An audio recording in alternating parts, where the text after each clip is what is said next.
সে কোন বন্ধু বলো বেশি বিশ্বস্ত? সে কোন বন্ধু বলো বেশি বিশ্বস্ত? কার কাছে মন খুলে দেয়া যায়? কার কাছে সব কথা বলা যায়?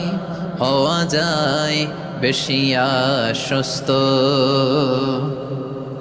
তার নাম আহমদ, বড় বিশ্বস্ত। সে কোন বন্ধু বলো বেশি বিশ্বস্ত? কার কাছে মন খুলে দেয়া যায়? কার কাছে সব কথা বলা যায়?